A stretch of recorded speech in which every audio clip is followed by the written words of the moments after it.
we got Sunday, and it looks like in the CCC8, we're getting to the 1v1 duels. Oh my god. I am here with Potato. He is still muted. He's doing his own intro, and of course, we're gonna need to see what's gonna be happening in the next few hours.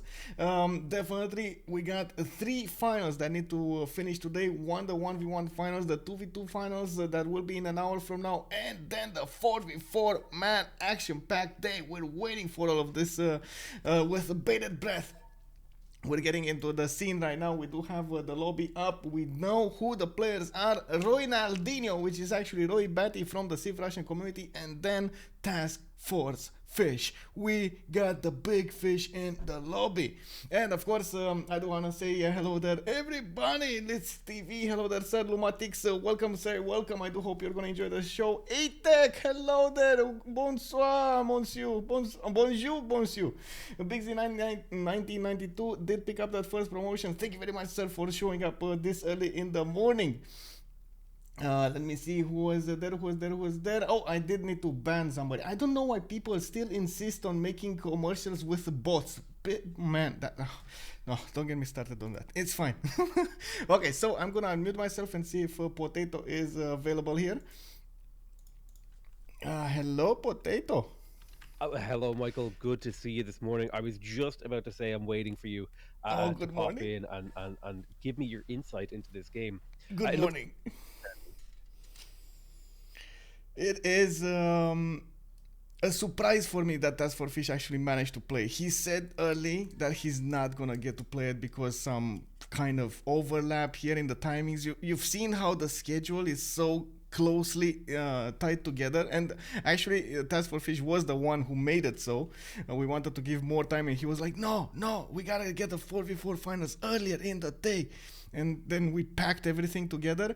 Well, we're gonna need to see if he's gonna get a awesome win against Roy Batty here. Yeah, I'm really excited to see how this game shakes up. Do you know anything about these players? Could you give me some insight? Do they have a particular style they like to play, or a personality type that might be significant for the viewers to keep an eye out for?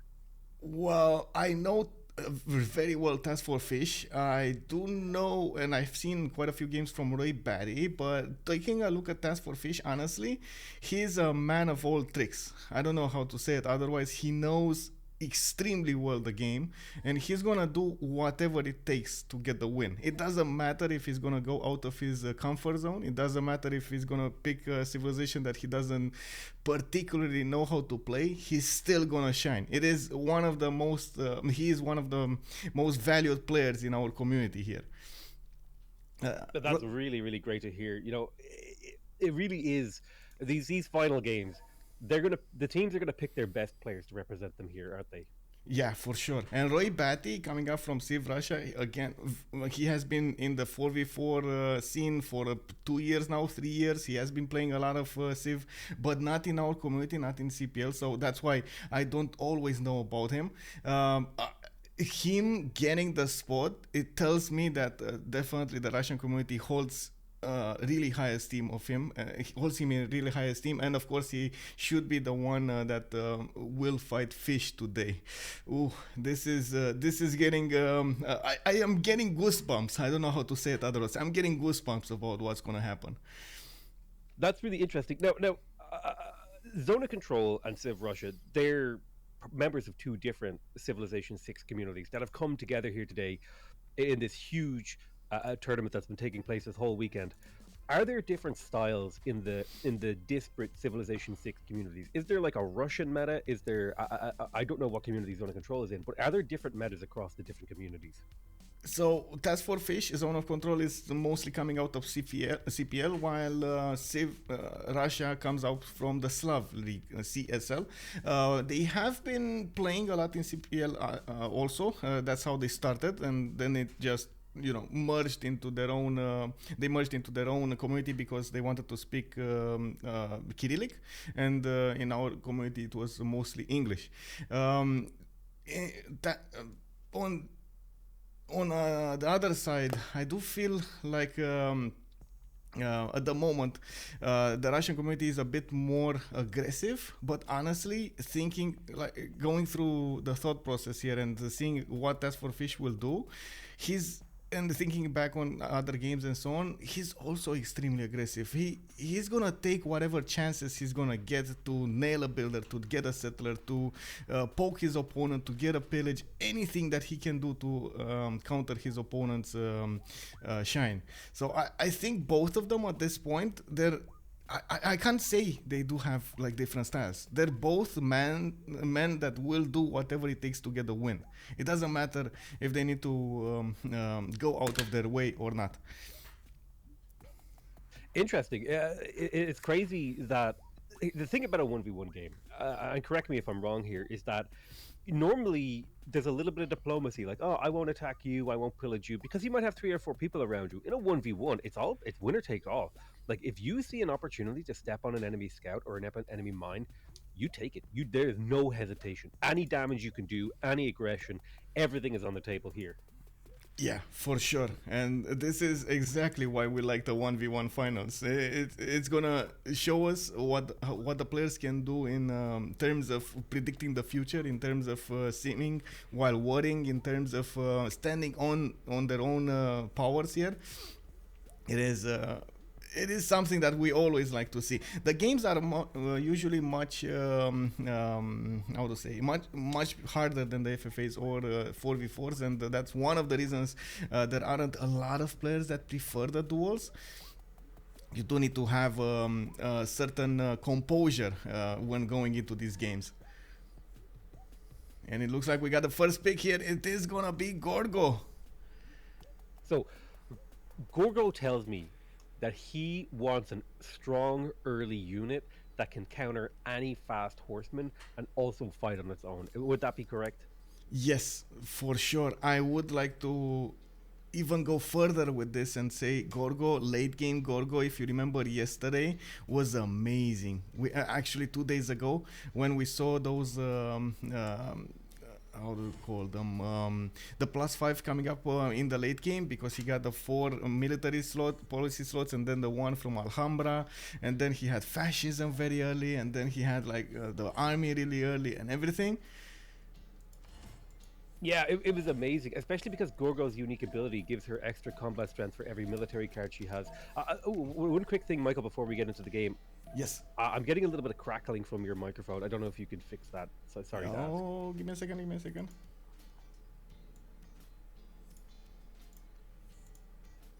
Let's see. Did that fix it? Yeah, it sounds a little bit better. Hopefully it does. So the Shaka counter, is Shaka the counter pick, or is it just like it's just a strong pick in 1v1? Because you probably need a civilization that is incredibly self-reliant and powerful on the military side of things. I'm a bit confused about Shaka though, because usually Shaka's gameplay doesn't really get him a lot of gold. And are we gonna have a remap here? Oh. Yeah, this would need to be a remap. Oh man. I'm almost tempted to type in chat that this needs to be a remap, but I guess as an observer we have to stay neutral and just observe. Yeah, I think they do have some remap tokens or something. Let me ask somebody, but I'm pretty sure it's the same remap rules as CPL. And remap's rules of CPL say if you can't settle 3 cities before shipbuilding in a 5-tile radius, you should remap. So he can settle only 2. Yeah, for sure. This looks like it might be a remap. That's just unfortunate. But you know, we do have these remaps because we do want to see a fair game. But this is an interesting map shape. I'll give it that, regardless of the need to remap. There's kind of a weird little peninsula up top here. It kind of looks like a little dog, or like a dog shark with a little fin on it. It looks like a spaceship as well, with the 2 how do you call it, from Star Wars, you know, the one that had like in front of it the 2 engines or whatever they were. Yeah, but yeah, I know the one you're talking about. That's it actually does. That's incredible. I do want to say that this spawn for Gorgo is unbelievably strong. Like this is setting the stars for him to win the game. Unbelievable. 2-3-1-1 fish in the capital with coffee tiles with Torres in the second city. Like I don't know what you can ask for more from this. Yeah, honestly, this is a little bit of an absurd start here. The map bias is real, and I can't help but feel like I've seen Torres so many times in this tournament that it just has been such a game changer in a lot of situations. Yeah, for sure. I do want to come back to the TaskForceFish Zulu pick over here. Zulu is one of the nations that does prefer to go for Ikandas. It likes a lot to go for Penbrush and Voice, and of course try to mix those bonuses in. Oh, I just got a crash. I don't know why. Oh, yeah, I also crashed. That was very odd. Everybody crashed? Well, at least that will force the remap or something. Okay, W remap time. Yeah, kick W. Looking at Zulu, usually it does two things. One, it shines when it comes to those impies, and it can definitely do a lot of damage. Impy cores early than everybody else in the game. You do have a lot of production coming up from the Ikandas. You basically 1-2 turn them if you get Warlord's Throne and everything. But then it has a period of in which you have to make a decision. You either go late game, that means you're gonna sacrifice your war, so you don't go for that medieval push, and until you actually get artillery armies and tank armies and so on, you're not gonna get to do anything with your military, or you're not gonna have the economy to do it. It's kind of tricky when it comes to that. Yeah, definitely. It does seem like I feel like I would almost give the advantage to the Zulu in the early game, and then the advantage to Gorgo in the late game. Do you think that's like a correct analysis? On a normal map, yes. On this map, no. No. We gotta say just in like general, just in general.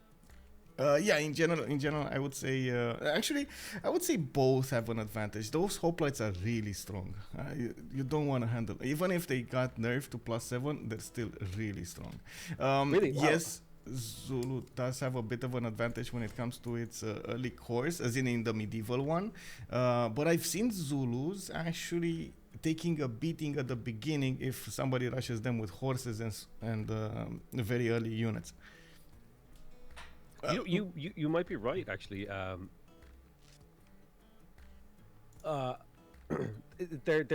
There's definitely a window of vulnerability here for Shaka, if Gorgo can choose to poke in and cut him down at his knees, so to speak.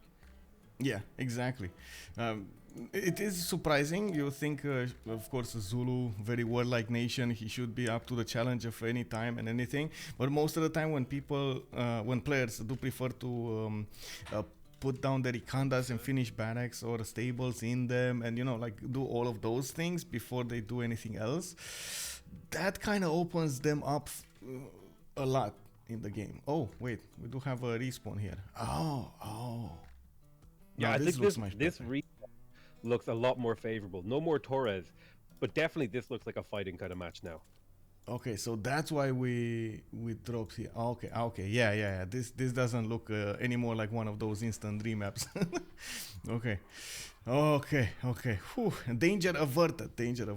Okay. Yeah. A crisis avoided, Batman. Now, tell me a little bit about each of these starting locations. Taking a quick glance at like Sparta, for example. How do you feel about that? I feel it has a lack of production, though. It's gonna be a bit more expensive than usual. He only has a 2-2 DR tile to work, no 2-2 base, no tile for his Acropolis next to his capital, which is gonna be an issue. He's gonna need to put it somewhere else and maybe get a wonder or something to get its adjacency. And other cities, I like the other cities. Other cities, one to the southeast on the lake.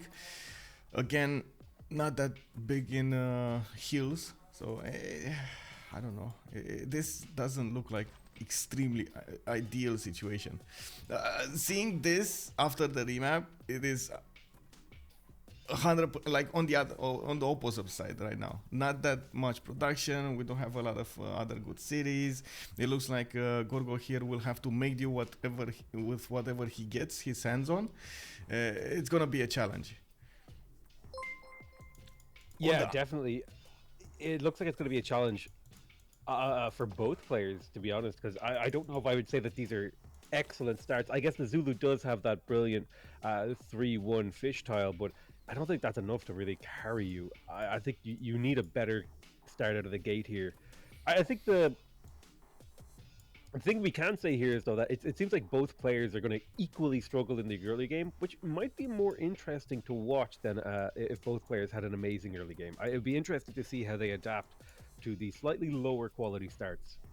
Yeah, I can say I totally agree with that. Usually it does make for a much more interesting game when you do see both players trying to adapt, then, you know, just get Torres out of the bloom and have a set advantage. I have like the marginal opinion that Zulu's start is a little bit better. It feels like a lot more heals. The tempo of that fish that you mentioned is gonna give him more population to use those heals. Relatively good second settles depending on where he's gonna put them. I'm thinking he's gonna go for the 1-2 tile down to the south of that horse tile next to the mountain. It feels like that's gonna be a good second city. Another one maybe to the north there next to the silk tile. He could adapt to this a bit better. Even in the desert to the south of Alpha, you see that one desert tile next to the oasis, desert hill tile, that has so many 2-2s and soul that can be improved and so on. It feels like it will be stronger. He could even choose to go for the horses and the horse tile on the west side and immediately acquire horses in his empire, which will allow him to do some kind of aggression on Greece, even though I know this is heresy. I mean, attacking Greece with horses against hoplites, not something you wanna see. It feels like you're just sending your units to their doom. Yeah, for sure. But here's the thing, kind of like the Zulu have a window of opportunity before they get impy. There is a window of opportunity before Greece can have enough hoplites out to stop horses. 'Cause I'm pretty sure you can get horses out faster than they can get out spearmen, depending on how you go through the tech tree. Oh yeah, for sure. Sending them to your opponent, it's a totally different thing, though. As in, let's see the scouting. Let's see if they're gonna actually meet each other before turn 8. Maybe they can see their city's strength, garrison strength, so they can predict if somebody has a relic, if somebody has classical units out or not, or even hoplites. I wouldn't discount that. Maybe we're gonna see that aggression with the scouts even. Even though, honestly, looking at what's going on here, Greece going for settler coming up in 5 turns, and he didn't go for his second scout. Same can be. Oh no, Fish is gonna go for the second scout. Okay, there we go. And it's safe to say that going 2 scouts is what we would consider standard play. It's the safe move, right? And going for the fast settler after the scout, is that more of a greedy play? You're kind of making a little bit more of a casino play. Well, just like the FFAs, you have a problem with the era score. You have to get somehow enough era score for your golden age, and I would say actually it's harder than in the FFAs, because in this type of game you don't have a lot of players to meet. You don't have a lot of city states to meet. There are only 3 on the map, and that one wonder that you first meet, that one civilization that you get to meet, that everything, like one city state that you might get an envoy in, or to use a money and so on to get some era score, might push you over that threshold. Probably it's one of the reasons both of them got civilizations that can get the +4 era score from unique things. One Sparta for hoplites, Zulu for his Ikanda, and so on. So I'm thinking they're gonna try as much as possible to rush that golden age here before anything else. Let's see if they're gonna get a remap here. Let's see. Yeah, I'd be curious to see if they opt in for the remap here. I think you make some interesting points there about the the early era score, the early scouting, and we do see two militaristic city states on the map right now. And I'm gonna say those are going to be hotly contested. However, Zulu does have a cultural city state kind of sitting in his pocket back there. Nan Madol, a very very strong city state too. And he's Uh, coastal. And he's coastal. Wow. Yeah, definitely. That could really carry his culture game. But here's the thing: Gorgo is gonna know about Nan Madol if Zulu ever gets suzerainty of them. That's a Then good she can fight them thing. for them. Which of these three city states do you see the players most contesting most of all? I think Fish will see a big advantage when it comes to having Namadol if he settles more coastal cities, or at least on the having them next to lake tiles. The other one would be a cat. I don't think Volin would be that contested. Yes, it's important to get general points, but let's be honest with this. They're gonna put down encampments. They're gonna definitely get the generals anyway. Yeah, for sure. If anything, Wolin will be more important for that little bit of production you get for producing units. In particular, just putting 1 point into them, Yeah. especially for Zulu, because they're going to be wanting to build their barracks. Because Zulu can almost build an economy off of encampments in some ways. Oh yeah, for sure.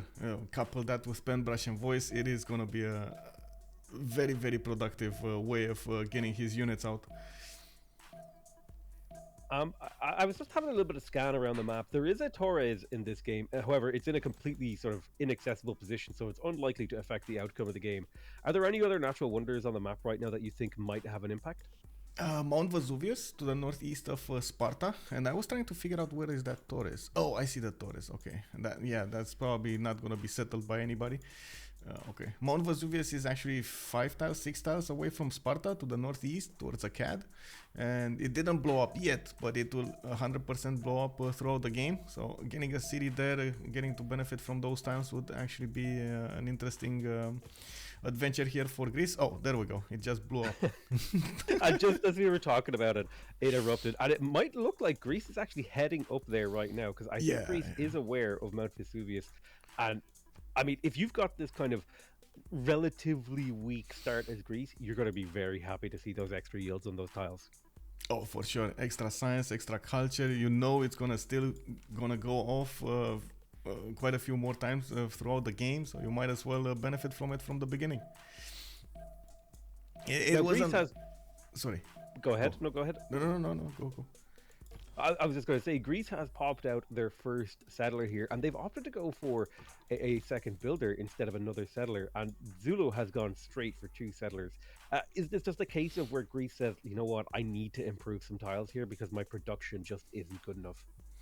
I agree. I think so. It looks like he has a bit of a problem with his production.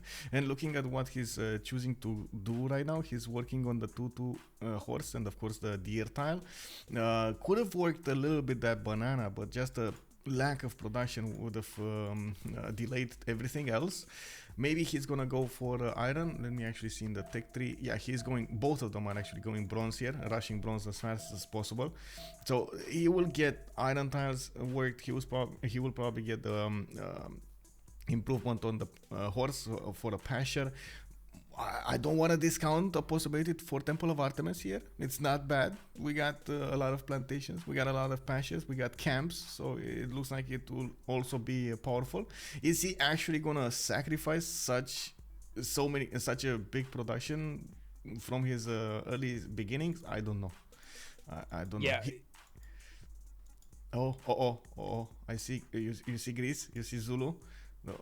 Oh, sparks are about to fly here. Yeah, it looks like that horse. Okay, that horse will be the target here. Ronald? If he had enough movement, this would have been tricky, but he doesn't have enough movement. Okay, so Yeah, he should be totally fine. Now, I think I do want to draw your attention to. I think the Zulu have found Nan Madol, which is giving them that one culture per turn advantage, at least here. So it looks like they're going to hit maybe a couple of key civics faster than Greece, which is something you wouldn't expect considering Greece's status as an incredibly powerful culture civ.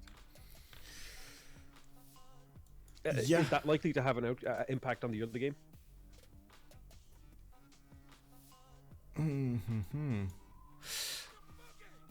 I think they are worried. They need to get the era score rather than anything else, and I don't think you have enough time to go for Acropolises. Also, I'm very worried about the. Sorry, I got distracted a little bit and I forgot I didn't get the early beginning of the. No, hey, listen, you're totally fine. Zulu found Nanmadol, so they have one more culture than Greece right now. Is that going to maybe affect the early game, or is Greece totally fine? No, I think Greece is totally fine. He's going to get the extra culture from Mount Vesuvius and the science. He just went for the science instead of the culture. If you see, he's in the city of Knossos. And coming back to the opening moves for both of the players, they're probably going to go for monuments anyway. Yes, there will be some form of discrepancy between them, maybe like a 1, 2, maybe sometimes 3, 4 points, but in the end, in like when you're talking about 30 turns from now, I don't think it will matter that much. What I do think will matter is if they do get that golden age, because that will affect another 30 turns. Yeah, for sure. And it looks like Gorgo is valuing the extra era score from picking up her unique unit so highly that she decided to pick up the science from Vesuvius, like you said, to try and finish that bronze working any amount of time sooner than she can. Yeah, they're tied actually. 4 turns bronze working, both of them. Absolutely.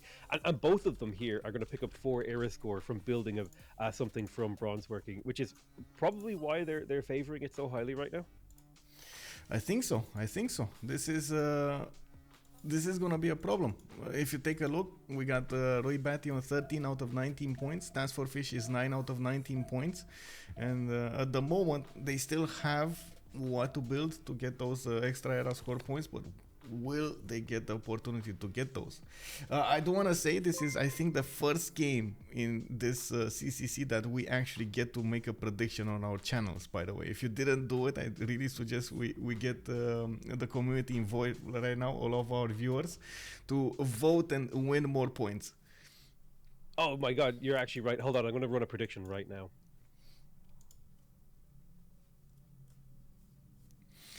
Taking a look at what's going on here, we do have a third setter coming up from Sparta, definitely a lot later than his opponent here, than TaskForceFish. He is improving his mines for that extra production, and now I see him with decent tiles to work. On the other side, TaskForceFish already has a settler out, and he's going to the south somewhere on that hill I was talking about on the oasis. Looks like he's preferring to settle those cities much faster rather than getting the positioning on Greece, getting monuments out of Alpha, getting monuments out of Bravo, and he's already acquiring horses. Really looking forward to see if he's gonna get a boat or something to get those last points for era score. I think, like, looking at his options here, he's 9 out of 19. If he puts down Ikanda, he's gonna be 13 out of 19, and of course he's gonna need to maybe get either a boat for extra 2 points, or actually the first boat would be bigger, 3 points, or is he gonna get something like a classical unit out? That would also be important. Other than I would maybe he's gonna pick, if he settles tundra or desert here, you might pick up an extra point, right? Yeah. It's another point from settling desert. So I think he's up to 14 with Nakanda, so he needs to find another 5 points. That's a lot of points. Like you were saying, he has a lot of options, and it'll be interesting to see what he chooses to go for. He's actually gone for an incredibly early trader here. Is this something you see players do in 1v1 games a lot? Yes, the early trade routes are amazing. My only question here is he gonna go internals, or is he gonna go externals? That is gonna be extremely important looking at the late game here. If I would have to put my money on something, he would actually use it to create a road from Bravo to Alpha for a faster movement of troops towards the front line. And he's gonna go internals. If he wants to get some gold, and he found Namadol, which I don't think... did he find it? Yeah, he has Namadol. That's where he's getting that extra +1 culture from. He is gonna get a lot of gold if he actually goes that way. Yeah, and he can send it on the. Oh no, he can't. Oh no, you see that one tile of Namadol that's blocked over there to the north? Oh no, it's blocking the trade route. Oh, that's unfortunate. He's gonna have to go with internal trade routes here. He won't be able to. Uh, Yeah, it's just not going externals on the water is not gonna be worth. Going externals not on the water is not gonna be worth. So there we go. Ikanda's put on the map. We got 2 of them. We do need to see Greece also putting down encampments. There we go. He is. He's gonna have a problem, by the way, with generating enough general points. Zulu can get so big that it will take most of the generals away. yeah, so Greece might have a lot of trouble just getting a look in to get a great general here. Now, I think Zulu has a really big advantage here. Are their unique districts still half price? Are these half price encampments he's getting here? Zulu, yes. Look at that. 2 turns, 2 turns, 3 turns for Bravo, 2 turns for his capital. Very, very quick builds for his districts. Also, Ronaldinho, I think he put it down, but didn't actually go through with it. Didn't. We got Ronaldinho. TaskForceFish. Is he gonna take it? Yes, he did take it. Oh man. That is the reason I was saying escort your settlers, man. Like, this is, oh man, not only he didn't have enough production, but losing a settler turn 22, TaskForceFish will probably get it home. Oh man, Wait, that's what? A surrender. So its face has changed throughout the ages. History is written from the hand. Wait, what? I need to quickly end my prediction before people. Yeah, how do I I don't know how to. I need to end submissions. Stop the prediction. Wait, how do you do that? I don't know. I think I'm gonna null and void that prediction because the points weren't in yet. I mean, honestly, all of my viewers were putting like in TaskForceFish. This was, like, what? 20 minutes of plays and that's it? Oh man. I mean, at that point you lose a settler. I think, yeah.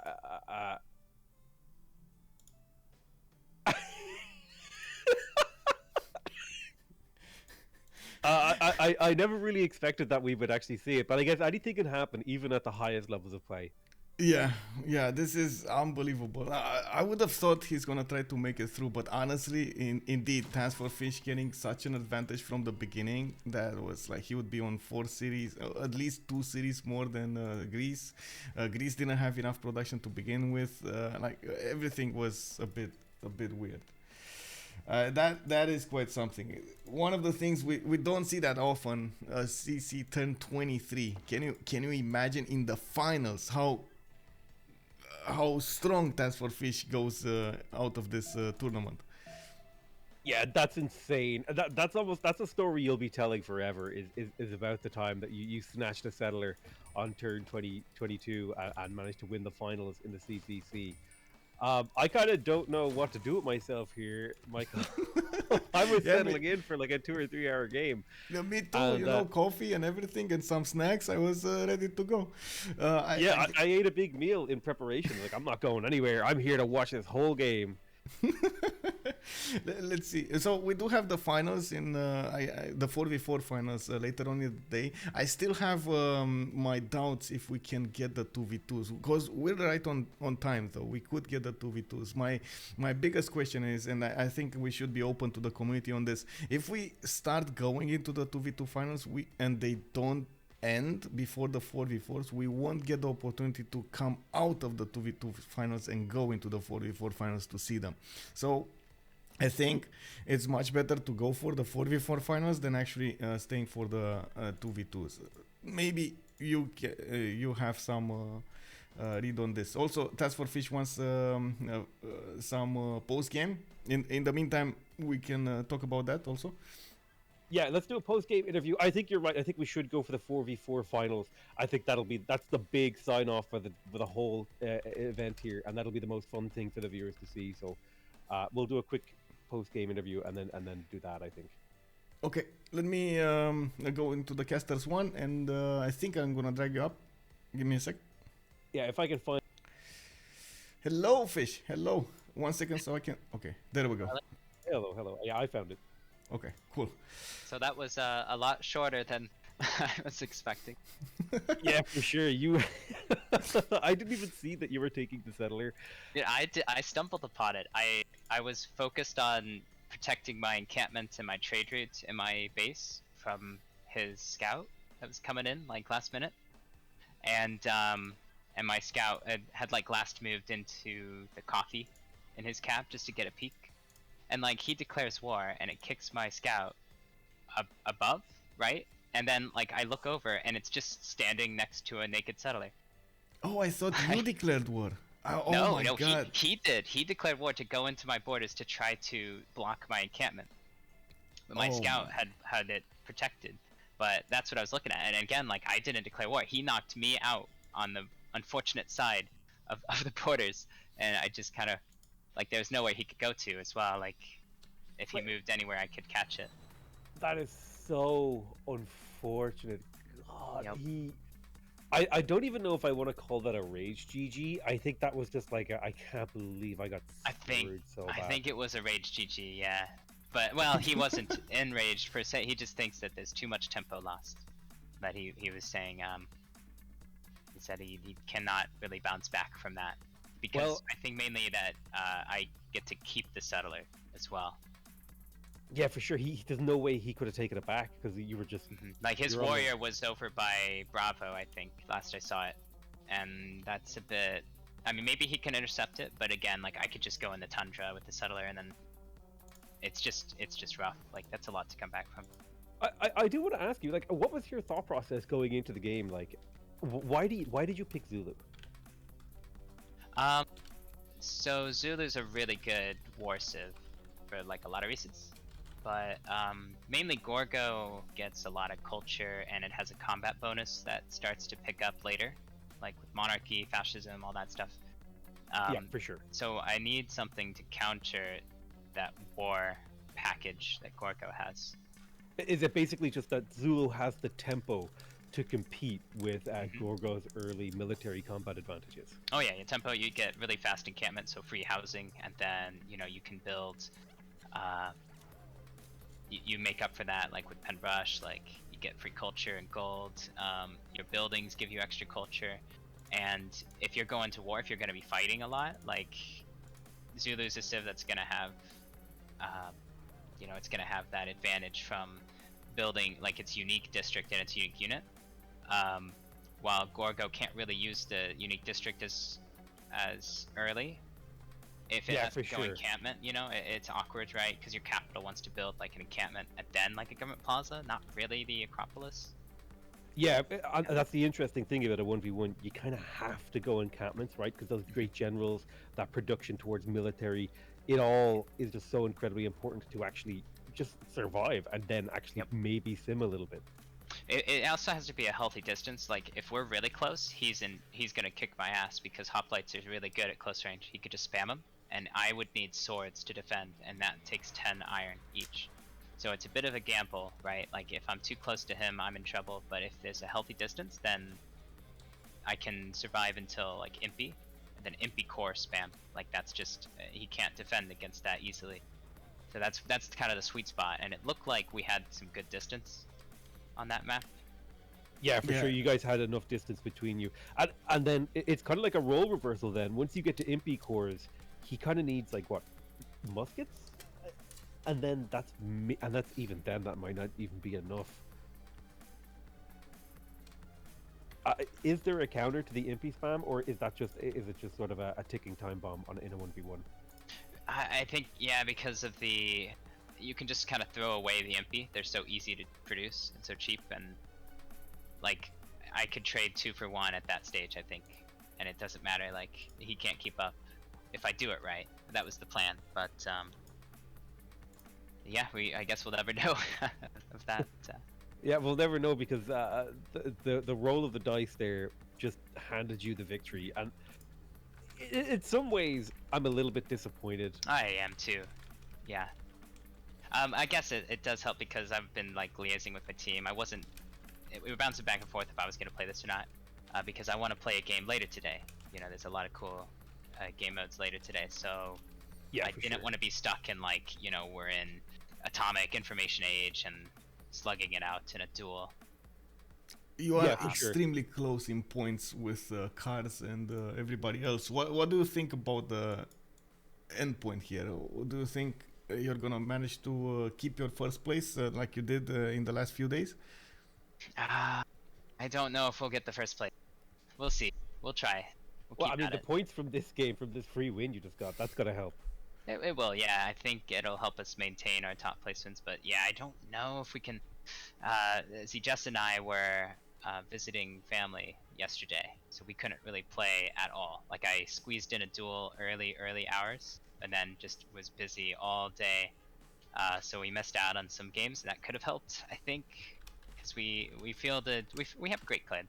We got some new people that we're training up, so I think we lost a bit of points yesterday. A lot of the momentum, but hopefully we can build that back up today.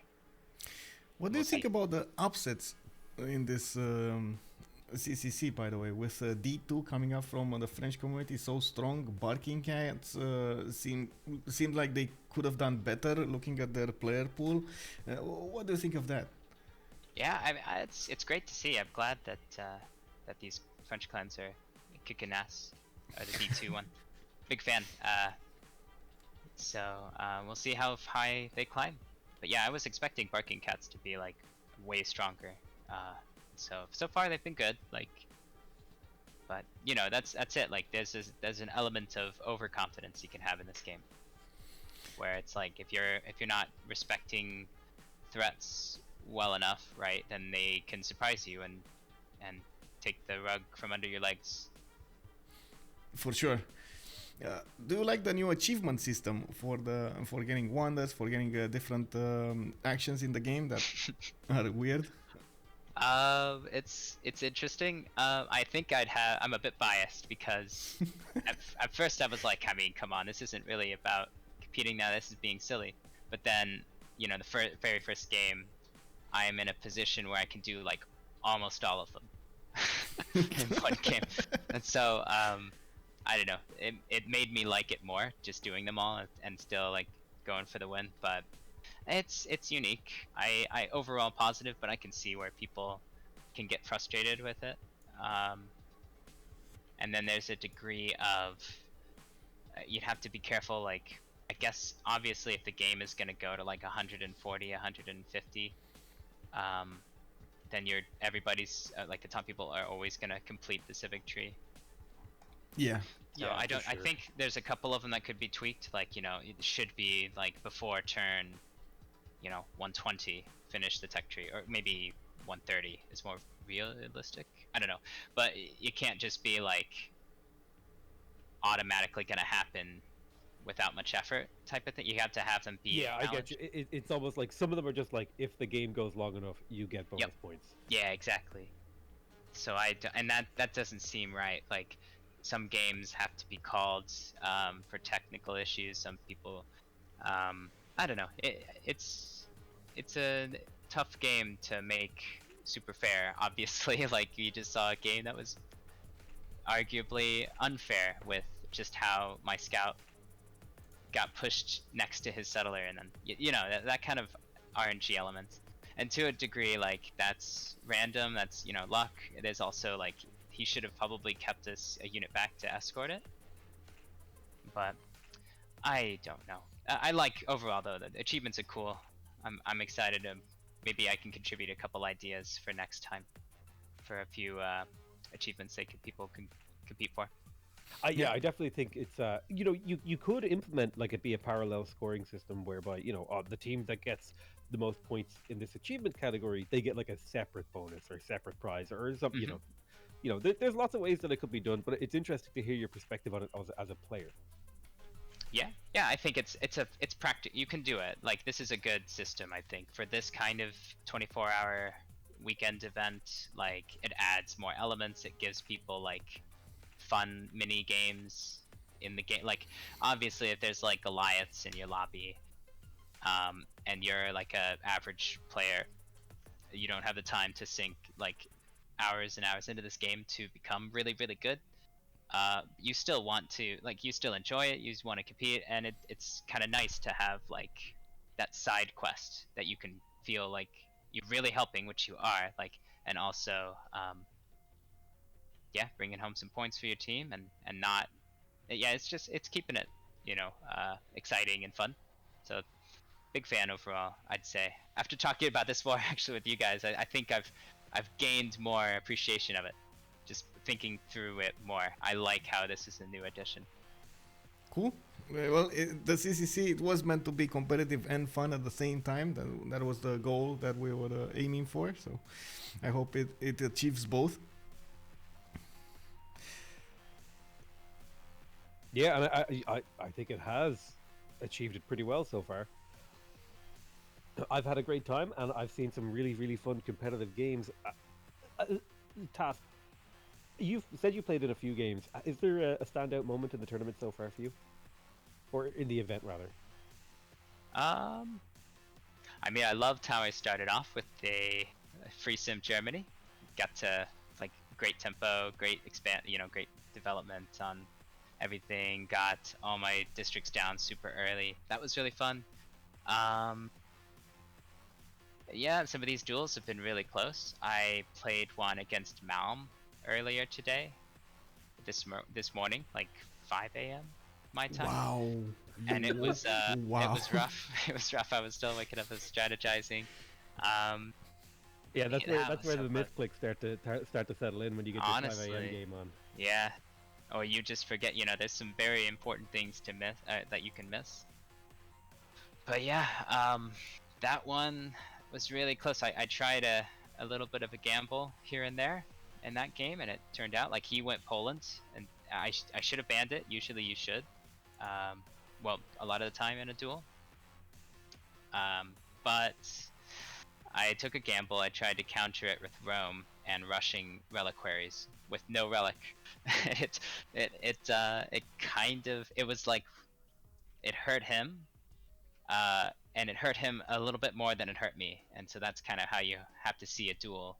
It's like if it benefits you more or hurts the opponent more than it hurts you, then it's an overall plus.